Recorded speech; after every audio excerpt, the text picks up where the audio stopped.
السلام علیکم ورحمۃ اللہ وبرکاتہ۔ 12 ربیع الاول نبی اکرم صلی اللہ تعالیٰ علیہ وسلم کی تاریخ وصال ہے، لیکن تاریخ ولادت کہاں سے ثابت ہے؟ علامہ صاحب یہ جو انہوں نے سوال کیا ہے میں اس میں کچھ شامل کرنا چاہتا ہوں۔ لوگ یہ کہتے ہیں بعض لوگ کہ بھائی اعلیٰ حضرت تو 12 کو نہیں مانتے تھے، تو حقائق کیا ہیں؟ میں چاہوں گا آج ناظرین کے سامنے واضح ہو جائے کہ 12 ربیع الاول تاریخ وفات ہے یا تاریخ ولادت ہے، اس بارے میں شاذ۔ بسم اللہ الرحمن الرحیم۔ دراصل یہ 3 سوال اکٹھے ہو گئے ہیں، سبحان اللہ، اور میں چاہوں گا کہ ذرا اختصار کے ساتھ ان کے جواب دے عطا دوں۔ ہو جائے۔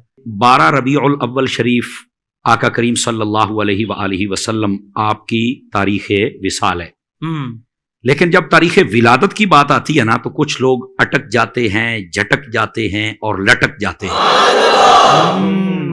حقیقت یہ ہے کہ جن کی طرف سے یہ اعتراض ہے نا، میرے بیٹے آپ ان سے پوچھیں کہ آپ کا سب سے بڑا امام جس کو آپ علامہ ابن کثیر کہتے ہیں، ذرا اس کی تاریخ ابن کثیر جس کو البدایہ والنہایہ کہتے ہیں، اس میں دیکھیں کیا لکھا ہوا ہے۔ چلو ہماری نہیں ماننی تو کم از کم اپنے جو بڑے ہوتے ہیں، ساڈی پنجابی کہندے نے بھی نیاڑیاں دی نہیں مننی، ابے دی تے مان لو نا، کم از کم ان کو دیکھ لینا کہ انہوں نے کیا لکھا ہے۔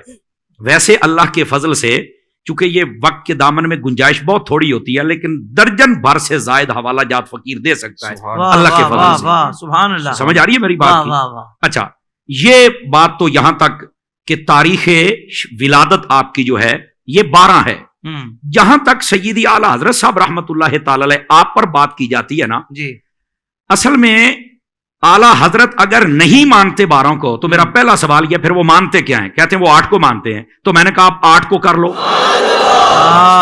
کرو تو صحیح نا، کرو تو صحیح۔ اصل بات یہ ہے، لیکن ادھر نہیں آنا، وہ تمہارے اعلیٰ حضرت نے یہ کہہ دیا ہے۔ میں نے کہا میرے اعلیٰ حضرت نے جو کہا ہے تو وہ بابا میرا ہے تو سمجھوں گا بھی تو میں نا، کہ میرے بزرگ نے کیا کہا ہے، میرے باپ نے کیا کہا ہے، میرے تاجدار نے کیا کہا ہے، آپ کو کیا لگے باقی مسائل میں بھی اعلیٰ حضرت کو دیکھ لو کہ میرے اعلیٰ حضرت نے کیا کہا ہے۔ لیکن جہاں تک اس سوال کا جواب ہے تو سیدی اعلیٰ صاحب نے کیا کہا ہے میں آپ کے سامنے، یہ ہمارے بزرگوں کی جو تاریخ ولادت و وفات و شہادت ہوتی نا، اس میں عمومی طور پر کچھ اقوال ہوتے ہیں، اور اس میں کوئی حرج کی بات بھی نہیں ہے۔ بسا اوقات وہ اقوال چاند کی تاریخ کے اعتبار سے کچھ شمار کرتے ہیں، کچھ یہ دیسی مہینوں کے اعتبار سے ہوتا ہے، کچھ یہ انگریزی مہینوں کے اعتبار سے ہوتا ہے، لیکن وہ لکھنے والے بسا اوقات خلط ملط کر بیٹھتے، کوئی مسئلہ نہیں ہے اس میں، کوئی ہم کہتے ہیں جب جی چاہے تم حضور کا میلاد کر لو۔ لیکن رہ گئی بات سیدی اعلیٰ حضرت کی، تو اعلیٰ حضرت صاحب رحمت اللہ علیہ نے جو فرمایا، وہ فرماتے ہیں کہ اس سال جو ربیع الاول آیا نا، اس کا جو ذائچہ اور سانچہ میرے سامنے ہے، اس حساب سے جب میں نے دیکھا تو وہ پیچھے چلتے چلتے چلتے چلتے وہ 8 ربیع الاول اس حساب سے بنی ہے۔ جی مطلب یہ اعلیٰ حضرت کا کمال دیکھیں، کیا کمپیوٹرائز آپ کا دماغ ہے، آپ نے فرما دی۔ لیکن جو اگلی بات کہی وہ کوئی نہیں بتائے گا، آپ نے فرمایا لیکن جو مشہور ہے وہ بھی 12 ہے، جو معمول ہے جس پر عمل کیا جاتا ہے وہ بھی 12 ہے، اور جو قول جمہور ہے وہ بھی 12 ہے۔ سبحان اللہ، آپ نے ساری بات ہی باتیں کر دی ہے، 3 باتیں جملے لکھ کے آپ نے سارا مسئلہ ہی حل فرما دیا۔ بذات خود سیدی اعلیٰ حضرت صاحب، آپ کا سارا قبیلہ، آپ کے مریدین و متعلقین، آپ کے گھر پر جو محفل ہوتی ہے وہ بھی 12 کو ہی ہوتی ہے۔ اب یہ جملہ تو تم نے پڑھ لیا، تو ان کے گھر کی محفل کو بھی دیکھو نا۔ تو سیدی اعلیٰ حضرت صاحب رحمت اللہ علیہ نے ایک حساب بتایا کہ اس حساب سے اگر آج کے دن میں دیکھوں تو یہ بنتا ہے، لیکن معمول، مشہور اور قول جمہور وہ 12 کا ہے۔ تو جب ہے ہی 12 کو، اور اس میں اہل حرمین جس کو کہا جاتا ہے، پوری دنیا تمام علماء اس پر متفق ہے، تو یہ 12 ہی کو آقا کریم صلی اللہ علیہ وسلم کی ولادت اقدس ہے، اور اسی دن کو ایمان والے میلاد کرتے ہیں۔ واہ واہ واہ واہ، سبحان اللہ سبحان اللہ۔ اچھا علامہ صاحب، اس طرح کی بات بھی ذہن میں لوگوں کے آتی ہے کہ جب حضور کے آنے کی خوشی کرتے ہو تو جانے کا غم کیوں نہیں کرتے، اس کا کیا جواب ہے؟ اللہ اکبر، جانے کا غم وہ کرے جس کا نبی مر گیا ہے، ہمارا تو زندہ ہے۔ نعرہ تکبیر، نعرہ رسالت، نعرہ تحقیق، نعرہ حیدری، حیدر رضا۔ ہمارے امام نے تو یہ کہا۔ اب میں پوچھتا ہوں نا ان لوگوں سے جو کہتے ہیں کہ اعلیٰ حضرت کہتے ہیں 12 نہیں 8 ہے، وہ میں پوچھتا ہوں یہ وہی اعلیٰ حضرت ہے جنہوں نے کہا تو زندہ ہے واللہ، تو زندہ ہے واللہ، میرے چشم عالم سے چھپ جانے والا۔ تو یہ کون سی بات ہوئی کہ آنے کی خوشی کرتے جانے کا کم؟ وائر منافقت تو نے بھی کن لوگوں کے پاس ڈیرے لگا لیے کہ جو جب محرم آئے تو وہ کہتے ہیں نہیں امام حسین کی یاد میں پیٹنا نہیں چاہیے، رونا نہیں چاہیے، چونکہ 3 دن سے زیادہ سوگ ہی نہیں ہے.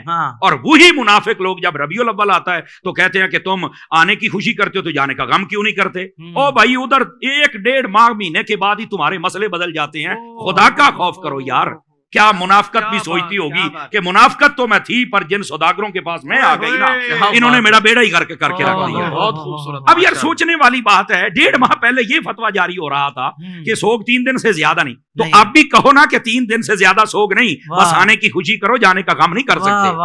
اور پھر دوسری بات، میں اگلی بات بھی کر لوں نا ان سے، نبی پاک آئے پہلے ہیں یا گئے پہلے ہیں؟ جی تو کہا آئے پہلے ہیں، تو میں نے کہا پہلے آنے کی خوشی کرنا پھر جانے والی بات بھی کرنا.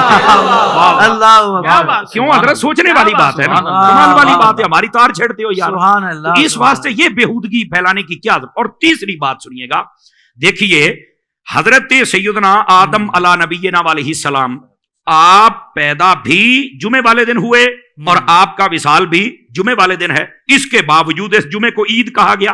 ان الجمعۃ عید للمؤمنین، فرمایا جمعہ مومنوں کے لیے عید ہے.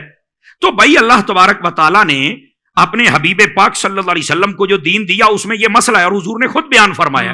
تو کیا نبی پاک علیہ السلام کو نہیں پتا تھا کہ وہی دن اگر تاریخ ولادت ہو، تاریخ وفات ہو، تو آنے کی خوشی کے ساتھ جانے کا غم بھی ہونا چاہیے؟ تو یہ آج تک کے لیے عید کیوں ہے؟ آدم علیہ السلام جس دن آئیں جائیں وہ آج تک عید کا دن رہے، وہاں سوگ کا نام تک نہیں ہے. تو جس دن آدم سمیت سارے نبیوں کے امام آئے اس دن سوگ کہاں سے آ گیا؟ اس دن بھی یہ عید ہی ہے اور خوشی ہی ہے. اللہ. تو یہ دوسری بات. اور تیسری بات سمجھنے والی ہے، میرے آقا کریم علیہ السلام نے فرما دیا حیاتی خیر لکم و مماتی خیر لکم، فرمایا میرا تمہارے درمیان رہنا بھی بہتر ہے، پردہ کر جانا بھی بہتر ہے. تو پوچھا کہ جب تک آپ ہیں تب تک تو بہتر ہے، قرآن آ رہا ہے، وحی آ رہی ہے، آپ کا چہرہ دیکھا جا رہا ہے، صحابی بن رہے ہیں، برکات ہی برکات ہیں، تو جب آپ پردہ کر جائیں گے تب کیسے بہتر ہے؟ تو فرمایا میں اپنی جب قبر میں جاؤں گا تو وہاں پر تمہارے اعمال مجھ پر پیش کیے جائیں گے. اگر تمہارے اعمال اچھے ہوئے تو اللہ کا شکر ادا کروں گا، اگر تمہارے اعمال میں کچھ کمی کوتاہی و خامی ہوئی تو اللہ سے تمہارے لیے استغفار کروں گا. تو میں نے کہا جو نبی قبر میں بھی تمہارے لیے خیر مانگ رہا ہے اس کا میلاد بنتا، پھر ماتم تو نہیں نہ بنتا. سمجھ آ رہی ہے جی؟ تو سبحان اللہ. یہ اللہ آپ کا بھلا فرمائے. اور ناظرین تو آج بڑے جوش میں بیٹھے ہوئے ہیں. وہ میں کہتا ہوں یار سوچنے کی بات ہے کہ محبوب پاک صلی اللہ علیہ وسلم کے جانے کا غم کیسے کروں؟ وہ تو قبر میں بھی مجھے غمگین نہیں ہونے دیتے، میں کیسے غمگین ہوں؟ مجھے بتاؤ نا. اصل یہ مسئلہ ہے، بس اللہ سمجھنے کی توفیق. سبحان اللہ.